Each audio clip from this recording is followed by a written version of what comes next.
This is a Saturday Morning TVLog from Big D's Entertainment Rankings and Reviews.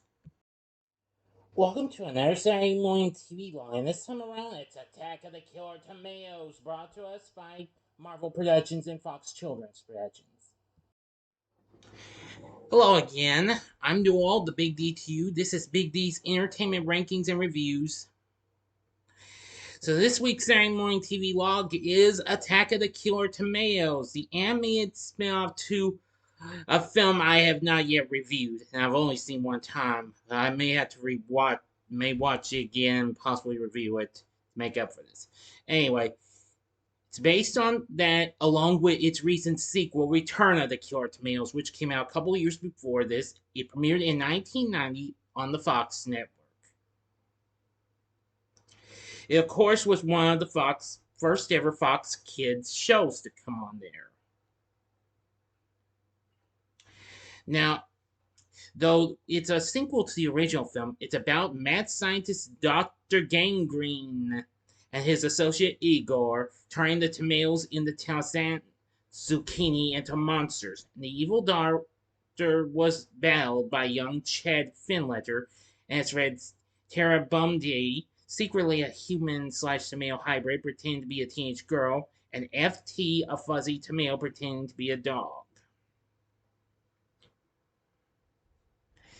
Now, of course, the original film was released in 1978, of course, a parody of the giant menace movies of the 50s. It became a cult classic and predated the movie spoofing disaster film Airplane by 2 years.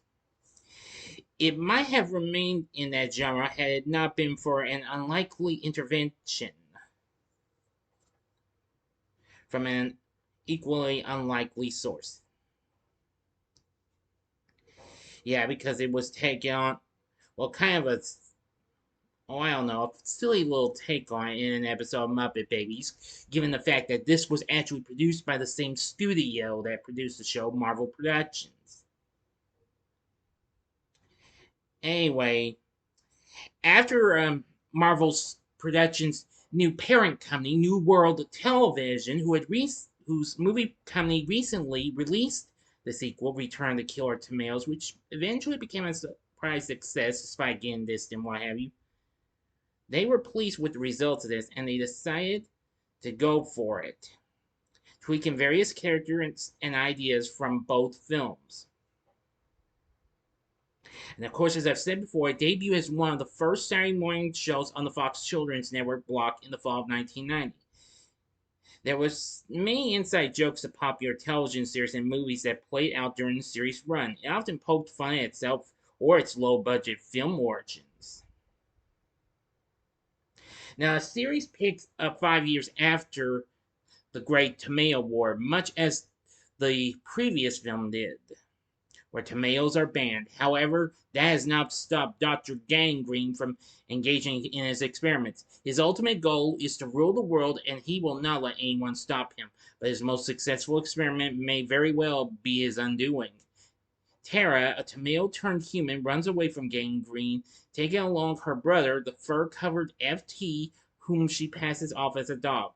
They befriend Chad, nephew of the Great Tomato War veteran Wilbur Finletter, who, after saving the pair from a tomato attack, gets Tara a job at his Uncle Wilbur's tomatoless pizza parlor. And she shares the secret with Chad regarding the two of them being tomatoes, and Chad vows to help them against whatever Gangrene has planned. That is where everyone stands at the start of the first episode, which I haven't seen this show in ages, not since it was last seen on the Fox Family Channel, where the evil doctor sets out his plans, new plans into motion, and would continue on through the first season. The second season, now the show would have 2 seasons. The second one was centered on Gangrene actually conquering the world in the debut episode. However, he is overthrown by Zoltan and his gang of twice mutated tomatoes and is forced to join with Tad, Tara, Wilbur, and the rest of the Killer Tomato Task Force, other vets of the Great Tomato War.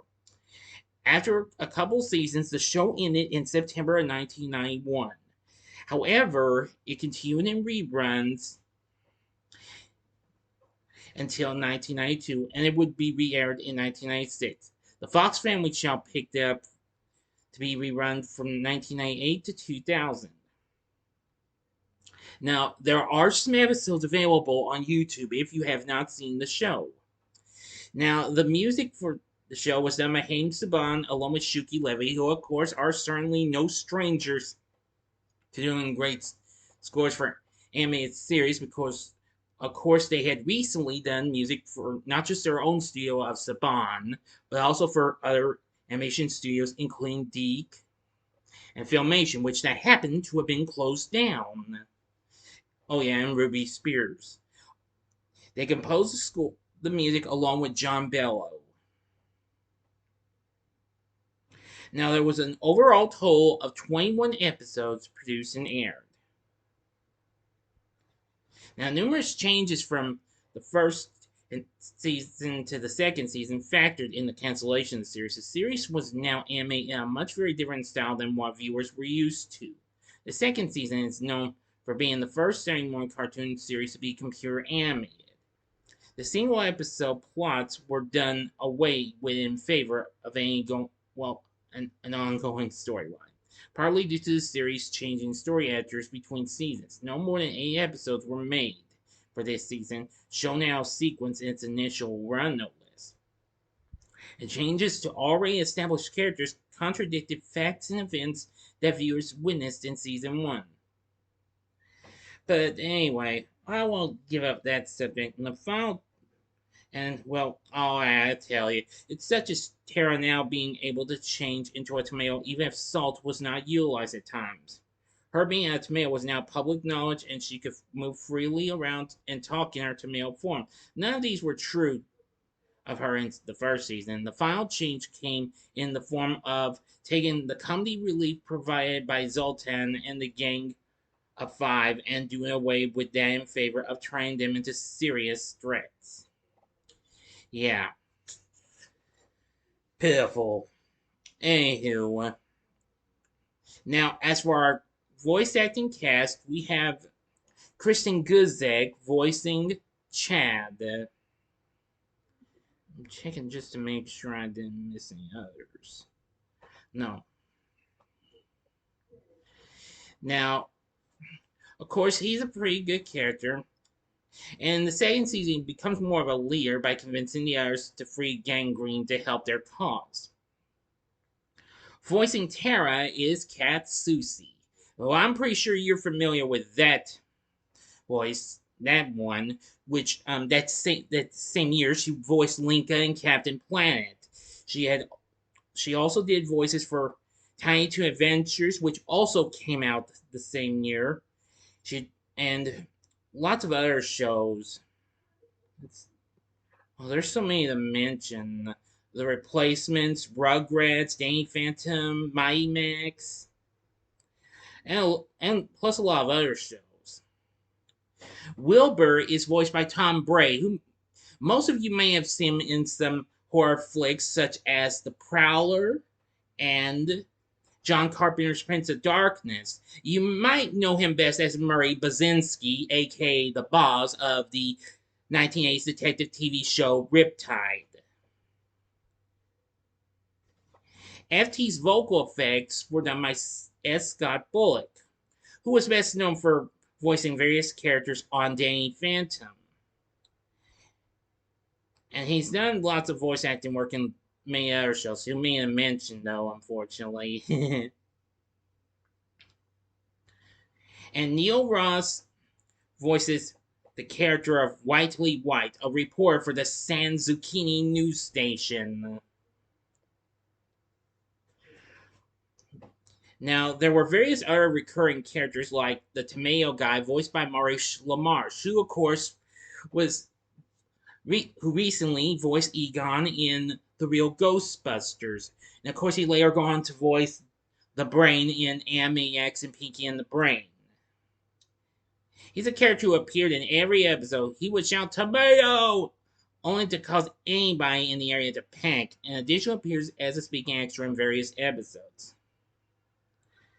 Yeah, and his voice and design resembles that of Woody Allen. Next would be the Censor Lady, another character voiced by S. Scott Bullock, an old woman in a similar vein to the Church Lady, which was played by Dana Carvey on TV Saturday Night Live, who appears and tries to stop a character if they are doing some violence-related or imitable behavior. Sam the Sham Smith, also voiced by S. Scott Bullock, a member of the task force. He's a master of disguise, but yet his most recognizable outfit is that of the Lone Ranger. Next is Floyd Bridgeworth, another character voiced by Tom Bray. Now, he's a member of the task force, and he's an underwater expert and is never seen without his scuba gear on, even when trying on disguise or something like skating. Mary Jo Negamashi, another character voiced by Kat Susie, and I remember the task force. She's the only female in this on this team besides Tara. She is a German athlete that is always into exercise, even when battling tomatoes. And finally, Mayor Leonard Earwax, voiced by Cam Clark, who of course was already well known for voicing Leonardo and Rocksteady in Teenage Mutant Ninja Turtles, which was sent to CBS the same year, even though considering it was still showing syndication. Now, Mayor Earwax is the mayor of San Zucchini, who is an airhead who somehow looked into his job. Next up is, now for the main antagonist, is Dr. Gangrene, voiced by John Astin, who you may know best as Gomez Addams from the Addams Family TV series. He, of course, would return to voice the character in Hanna-Barbera's Addams Family tune a couple of years later, as well as voice Bull Gator in Warner Bros. Tasmania, which would debut later on the Fox network.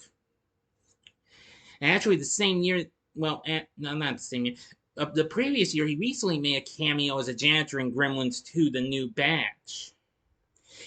Well, of course, he also played Dr. Gangrene in the previous film, Revenge of the Killer Tomatoes. Igor Smith, his colleague, is also voiced by Cam Clark. Now, for the others, we have Zoltan, also voiced by Maurice LaMarche, and his team consists of Tamacho, voiced by Cam Clark, Beefsteak, voiced by Chuck McCann, who, of course, had numerous, voice acting. Of course, he voiced, Cool McCool. Well, yeah, he did some voices on Cool McCool, and he did, Mummy Man on Drag Pack, and he did voice acting for the Gallon Gang and the Gummy Bears, DuckTales.